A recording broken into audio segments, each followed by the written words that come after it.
ನಾವು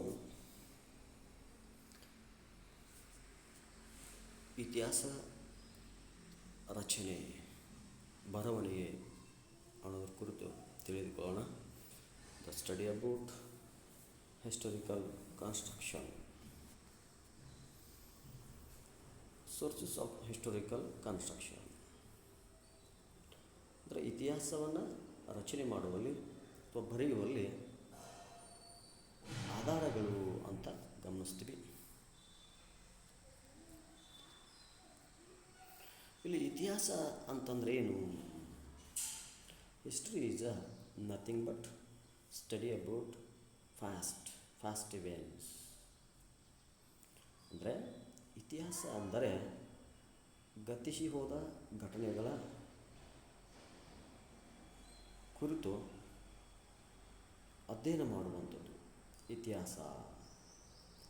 ಇಲ್ಲಿ ಇತಿಹಾಸವನ್ನು ನಾವು ಹೇಗೆ, ಯಾವಾಗ, ಯಾರು ಅನ್ನುವಂಥ ಪ್ರಶ್ನೆಗಳು ಅಂದರೆ ವೆನ್, ಹೂಮ್, ವೇರ್ ಅನ್ನುವಂಥ ಒಂದು ಪ್ರಶ್ನಾವಳಿಗಳ ಮುಖಾಂತರ ಅಧ್ಯಯನವನ್ನು ಮಾಡ್ತೀವಿ. ಅಂದರೆ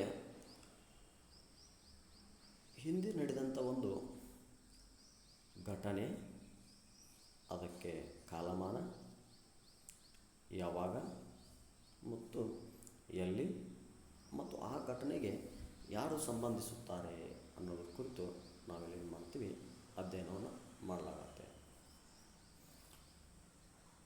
ಇತಿಹಾಸವನ್ನು ರಚನೆ ಮಾಡುವಲ್ಲಿ ಆಧಾರಗಳು ಬಹುಮುಖ್ಯ ಪಾತ್ರವನ್ನು ವಹಿಸ್ತವೆ. The sources is most important role construction of history. ಇಲ್ಲಿ ಆಧಾರಗಳು ಅಂತಂದರೆ sources is the nothing but it is the tools of constructing of history. ಅಂದರೆ ಆಧಾರಗಳು ಅಂತಂದರೆ ಇತಿಹಾಸ ರಚನೆ ಮಾಡಲು ಬೇಕಾಗುವ ಮೂಲ ಸಾಮಗ್ರಿಗಳು, the basic tools of construction of history. ಹಾಗಾದರೆ ಇಲ್ಲಿ ಸೋರ್ಸಸ್ ಆಫ್ ಹಿಸ್ಟ್ರಿಕಲ್ ಕನ್ಸ್ಟ್ರಕ್ಷನ್ ಅಂತ ನೋಡಿದರೆ ಇತಿಹಾಸವನ್ನು ರಚಿಸುವಲ್ಲಿ ಆಧಾರಗಳು ಅನ್ನುವಂಥದ್ದು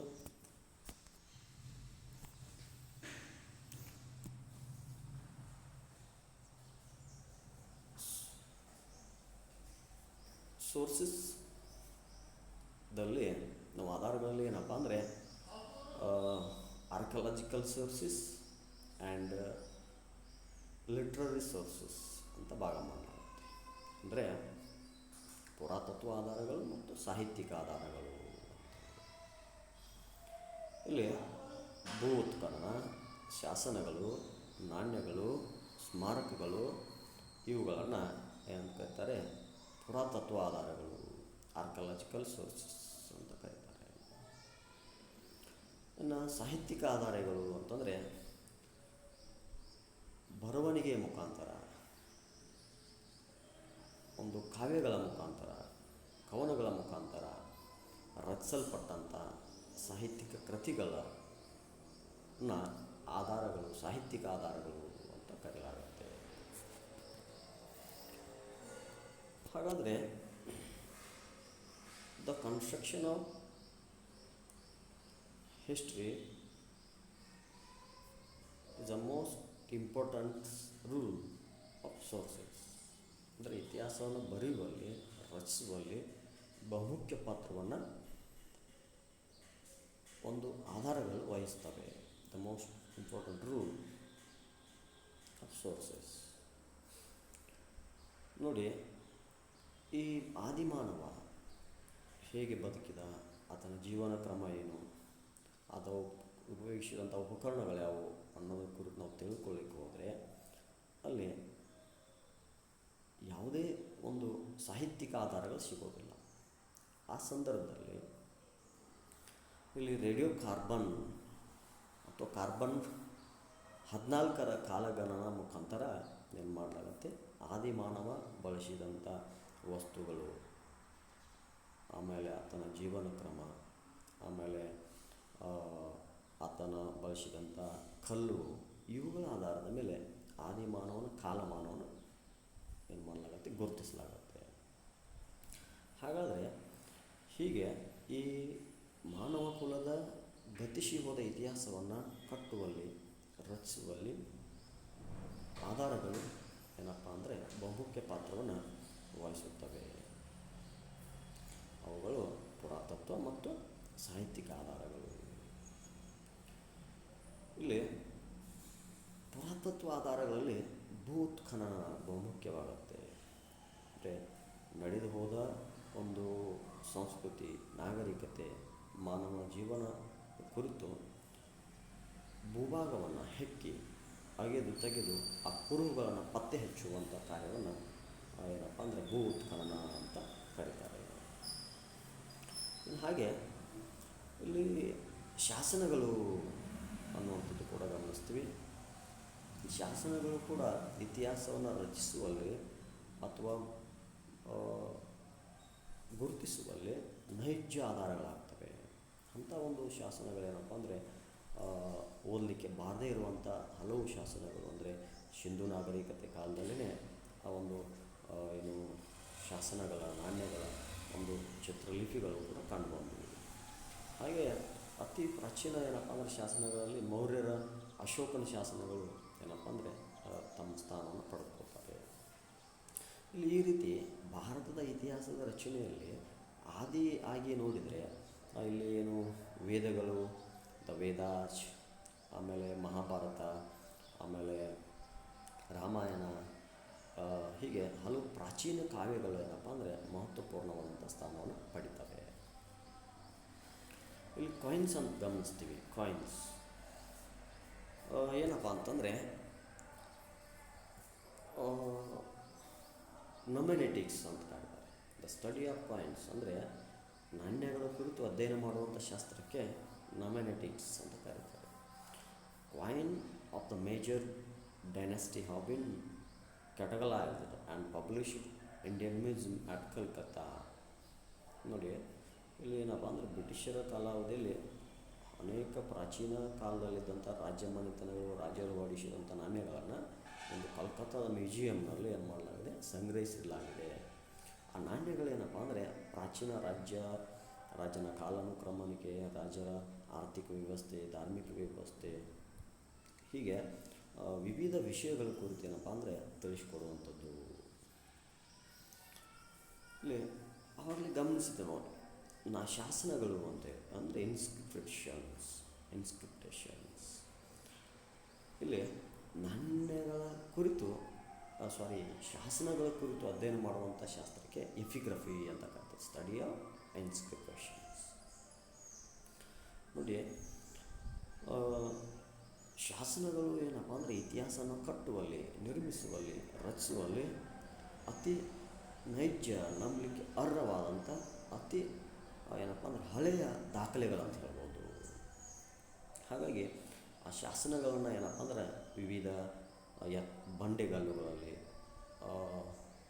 ಏನು ಕೆತ್ತಲಾಗಿದೆ ಅನ್ನುವಂಥದ್ದು. ಹಾಗಾಗಿ inscriptions were carved on the seals, stones, pillar, rocks, copper, plates, temple, wall, bricks or images. ಅಂದರೆ ಶಾಸನಗಳನ್ನು ನಾಣ್ಯಗಳ ಮೇಲೆ, ಕಲ್ಲುಗಳ ಮೇಲೆ, ಸ್ತಂಭಗಳ ಮೇಲೆ, ಆಮೇಲೆ ಏನು ದೇವಾಲಯಗಳಲ್ಲಿ ಮಾಡಲಾಗಿದೆ, ಕೆತ್ತಲಾಗಿದೆ. ಇಲ್ಲಿ ಅತಿ ಏನಪ್ಪ ಅಂದರೆ ಪ್ರಾಚೀನ ಶಾಸನಗಳು ಕೂಡ ಇಲ್ಲಿ ಏನಪ್ಪ ಅಂದರೆ ಇತಿಹಾಸವನ್ನು ಕಟ್ಟುವಲ್ಲಿ ಮಹತ್ವಪೂರ್ಣವಾದಂಥ ಪಾತ್ರವನ್ನು ವಹಿಸುತ್ತವೆ. ಹಾಗಾಗಿ ಏನು ಅಂತಂದರೆ ಪ್ರಾಕೃತ ಮತ್ತು ಏನು ಗ್ರೀಕ್, ಬ್ರಾಹ್ಮಿ, ಅರಾಮಿಕ್, ಹೀಗೆ ವಿವಿಧ ಭಾಷೆಗಳಲ್ಲಿ ಏನಪ್ಪ ಅಂದರೆ ಪ್ರಾಚೀನ ಶಾಸನಗಳು ಏನಾಗ್ತವೆ, ಕಂಡು ಬರ್ತವೆ. The most inscriptions bring on the history of the Maurya and post-Maurya and the series collected by Crafts Inscription Indicarum. ನೋಡಿ, ಅತಿ ಪ್ರಾಚೀನ ಶಾಸನಗಳು ಅಂದರೆ ಮೌರ್ಯ ಮತ್ತು ಮೌರ್ಯಕ್ಕಿಂತ ಪೂರ್ವದಲ್ಲಿರುವಂಥ ಶಾಸನಗಳನ್ನು ಏನು ಮಾಡಲಾಗಿದೆ, ಈ ಕ್ರಾಫ್ಟ್ಸ್ ಇನ್ಸ್ಕ್ರಿಪ್ಷನ್ಸ್ ಇಂಡಿಕೇರಮ್ ಎಂಬ ಒಂದು ವಿಭಾಗಗಳಲ್ಲಿ ಸಂಚಿಕೆಯಲ್ಲಿ ಸಂಗ್ರಹಿಸಲಾಗಿದೆ. ಅವುಗಳಲ್ಲಿ ಏನಪ್ಪ ಅಂದರೆ ಅತಿ ಏನು Harappa inscriptions and Ashoka inscriptions is the most old inscriptions in India. ಅಲ್ಲಿ ಅತಿ ಏನಪ್ಪ ಅಂದರೆ ಹಳೆಯ ಶಾಸನಗಳಲ್ಲಿ ಹರಪ್ಪ ಮತ್ತು ಅಶೋಕನ ಶಾಸನಗಳು ಸ್ಥಾನವನ್ನು ಪಡಿತವೆ. ಅಲ್ಲಿ Brahmi, Kharosthi, Greek, Aramaic, the other language which is out of the Ashokan time of inscriptions.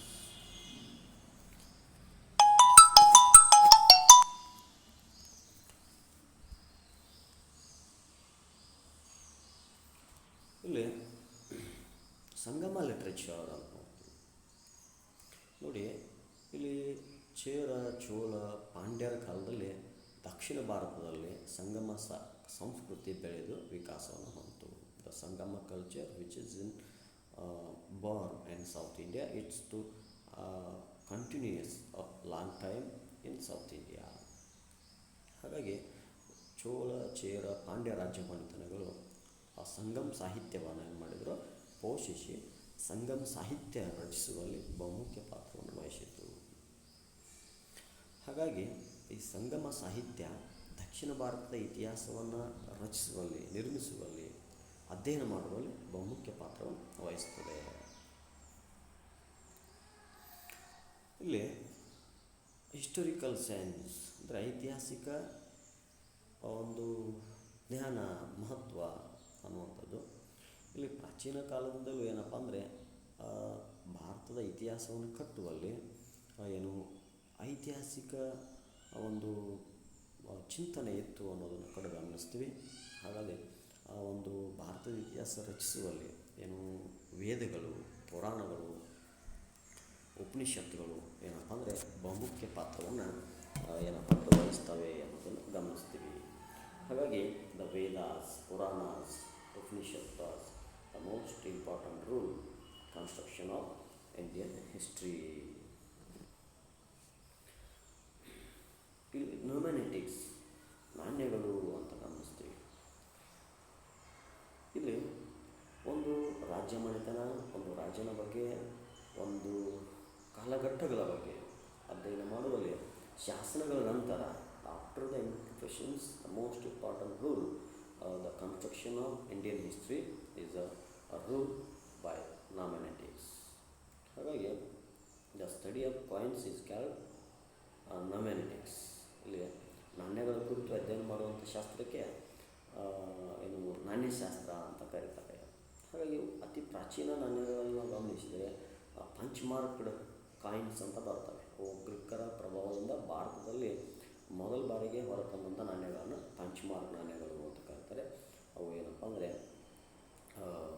ಏನು ಮೌರ್ಯ ಮತ್ತು ಗುಪ್ತರ ಕಾಲದಲ್ಲಿ ಆ ನಾಣ್ಯಗಳು ಹೊರಬಂದವು. ಇಲ್ಲಿ ಏನು ಈ ತಾಮ್ರ, ಆಮೇಲೆ ಬೆಳ್ಳಿ, ಸೀಸ, ಆಮೇಲೆ ಚಿನ್ನ, ಹೀಗೆ ವಿವಿಧ ಏನು ಲೋಹಗಳ ಮೇಲೆ ವಿವಿಧ ನಾಣ್ಯಗಳನ್ನು ಭಾರತೀಯ ರಾಜ್ಯಗಳು ಏನಪ್ಪ ಅಂದರೆ ಹೊರತಂದರು. ಆ ನಾಣ್ಯಗಳು ರಾಜ್ಯನ ಕಾಲಾನುಕ್ರಮಣಿಕೆ, ರಾಜ್ಯನ ಆರ್ಥಿಕ ವ್ಯವಸ್ಥೆ, ಧಾರ್ಮಿಕ ವ್ಯವಸ್ಥೆ, ಹೀಗೆ ವಿವಿಧ ವಿಷಯಗಳ ಕುರಿತು ಏನಪ್ಪ ಅಂದರೆ ಮಹತ್ವಪೂರ್ಣವಾದಂಥ ಮಾಹಿತಿಯನ್ನು ಒದಗಿಸುತ್ತವೆ. ಮಾನ್ಯುಮೆಂಟ್ಸ್ ಅಂತೇಳಿ ಇಲ್ಲಿ ಭಾರತದ ಇತಿಹಾಸವನ್ನು ಕಟ್ಟುವಲ್ಲಿ, ರಚಿಸುವಲ್ಲಿ ಪ್ರಾಚೀನ ಕಾಲದ ನಿರ್ಮಾಣವಾದಂಥ ಸ್ಮಾರಕಗಳು ಮಹತ್ವಪೂರ್ಣ ಪಾತ್ರ ವಹಿಸ್ತವೆ. The major role construction of Indian history is also monuments. ಇಲ್ಲಿ ಈ ಒಂದು ಸ್ಮಾರಕಗಳು ಅಂತಂದರೆ ದೇವಾಲಯಗಳು, ಆಮೇಲೆ ಏನು ಮಸೀದಿಗಳು, ಆಮೇಲೆ ದೊಡ್ಡ ದೊಡ್ಡ ಕೋಟೆಗೋಡೆಗಳು, ಹಾಗೆ ಈ ಥರದಂಥ ಧಾರ್ಮಿಕ ಕಟ್ಟಡಗಳು, ಹೀಗೆ ವಿವಿಧ ಸ್ಮಾರಕಗಳೇನಪ್ಪ ಅಂದರೆ ಇಲ್ಲಿ ಇತಿಹಾಸವನ್ನು ರಚಿಸುವಲ್ಲಿ ಸಹಾಯಕ ಆಗ್ತವೆ. ಇಲ್ಲಿ ಉದಾಹರಣೆಗೆ ನಾವು ಒಂದು ಚೋಳರ ಕಾಲದವನ್ನು ಅಧ್ಯಯನ ಮಾಡಲಿಕ್ಕೆ ಹೋದಂಥ ಸಂದರ್ಭದಲ್ಲಿ ಅಲ್ಲಿ 1ನೇ ರಾಜ ಚೋಳನ ಕಾಲದಲ್ಲಿ ನಿರ್ಮಾಣ ಆದಂಥ ಏನು ರಾಜರಾಜೇಶ್ವರ ದೇವಾಲಯ ಅಂತ ಕರಿತೀವಿ. ಅದು ದ್ರಾವಿಡ ಶೈಲಿಯ ಅತ್ಯಂತ ಉತ್ಕೃಷ್ಟ ದೇವಾಲಯವಾಗಿ ಆ ಸಂದರ್ಭದಲ್ಲಿ ನಿರ್ಮಾಣ ಆಯಿತು. ಅದನ್ನು ಅಧ್ಯಯನ ಮಾಡಿದರೆ ಆ ಚೋಳರ ಕುರಿತು ಇರುವಂಥ ವಿಷಯಗಳನ್ನು ನಮಗೇನಪ್ಪ ಅಂದರೆ ಮನವರಿಕೆ ಆಗುವಂಥದ್ದು. ಹಾಗಾಗಿ ಈ ಸ್ಮಾರಕಗಳು ಸ್ಥಳಗಳು ಅನ್ನುವಂಥದ್ದು ಇತಿಹಾಸವನ್ನು ರಚಿಸುವಲ್ಲಿ ಅವು ಕೂಡ ಏನಪ್ಪ ಅಂದರೆ ಸಹಾಯಕವಾದಂಥ ಆಕಾರಗಳಾಗ್ತವೆ. ಇನ್ನು ಪೇಂಟಿಂಗ್ಸ್ ನೋಡಿ, the earliest instances of paintings can be found in the rock shelters and of the Bhimbetka in Madhya Pradesh. ನೋಡಿ, ಅತಿ ಪ್ರಾಚೀನವಾದಂಥ ಒಂದು ಚಿತ್ರಕಲೆಗಳು ಏನಪ್ಪ ಅಂದರೆ ಒಂದು ಮಧ್ಯಪ್ರದೇಶದಲ್ಲಿ ಭೀಮ್ಗಟ್ಟ ಅನ್ನೋ ಸ್ಥಳದಲ್ಲಿ ಒಂದು ಗೋಡೆಗಳ ಮೇಲೆ, ಆಮೇಲೆ ಕಲ್ಲುಗಳ ಮೇಲೆ ಏನಪ್ಪ ಅಂದರೆ ರಚಿಸಲ್ಪಟ್ಟಂಥವು. ಇವು ಆದಿಮಾನವನ ರಚಿಸಿದಂಥ ಒಂದು ಶಿಲ್ಪಕಲೆಗಳಾಗಿದ್ದು, ಇವೇನಪ್ಪ ಅಂದರೆ ಆತನ ಜೀವನ ಶೈಲಿ, ಆತನ ಬೇಟೆಗಾರಿಕೆ, ಆಮೇಲೆ ಆತನ ಹವ್ಯಾಸಗಳ ಕುರಿತು ಏನಪ್ಪ ಅಂದರೆ ತಿಳಿಸ್ಕೊಡ್ತವೆ. ಹಾಗಾಗಿ ಚಿತ್ರಕಲೆ ಏನಪ್ಪ ಅಂದರೆ ಅದರಲ್ಲಿ ಅತಿ ಹೆಚ್ಚು ಒಂದು ಅದ್ಭುತವಾದಂಥವು ಯಾವಪ್ಪ ಅಂತಂದರೆ ಅಜಂತ. ಅಲ್ಲಿ the world famous paintings of Ajanta give us information about religious ideology, spiritual serenity, ornaments of the customs of foreign visitors state. ನೋಡಿ, ಅತಿ ಏನಪ್ಪ ಅಂದರೆ ಸುಂದರವಾದಂಥ ಅದ್ಭುತವಾದಂಥ ಅಜಂತ ಗುಹಾಂತರ ಶಿಲ್ಪಕಲೆಗಳು ಅಲ್ಲಿ ಬುದ್ಧನ ಜೀವನ ಕ್ರಮ, ಆಮೇಲೆ ಬುದ್ಧನ ಜೀವನ ಚಿಂತನೆಗಳು, ಬೋಧನೆಗಳ ಕುರಿತು ಏನಪ್ಪ ಅಂದರೆ ಮಹತ್ವಪೂರ್ಣವಾದಂಥ ಪಾತ್ರ ವಹಿಸ್ತವೆ. ಇವು ಕೂಡ ಏನಪ್ಪ ಅಂದರೆ ಶಿಲ್ಪಕಲೆಗಳು ಇತಿಹಾಸವನ್ನು ರಚಿಸುವಲ್ಲಿ ಬಹುಮುಖ್ಯ ಪಾತ್ರವನ್ನು ವಹಿಸ್ತವೆ. ಒಟ್ಟಾರೆಯಾಗಿ ಇತಿಹಾಸವನ್ನು ಅಧ್ಯಯನ ಮಾಡಲಿಕ್ಕೆ ನಂಬಲಿಕ್ಕೆ ಅರ್ಹವಾದಂಥ ಆಧಾರಗಳು ಕೂಡ ಅವಶ್ಯಕ ಆಗಿರ್ತವೆ. ಹಾಗಾಗಿ ಈ ಇತಿಹಾಸವನ್ನು ರಚಿಸುವಲ್ಲಿ the construction of history, the most important role of sources like archaeological sources and also literature sources is the most important role construction of history. Thank you.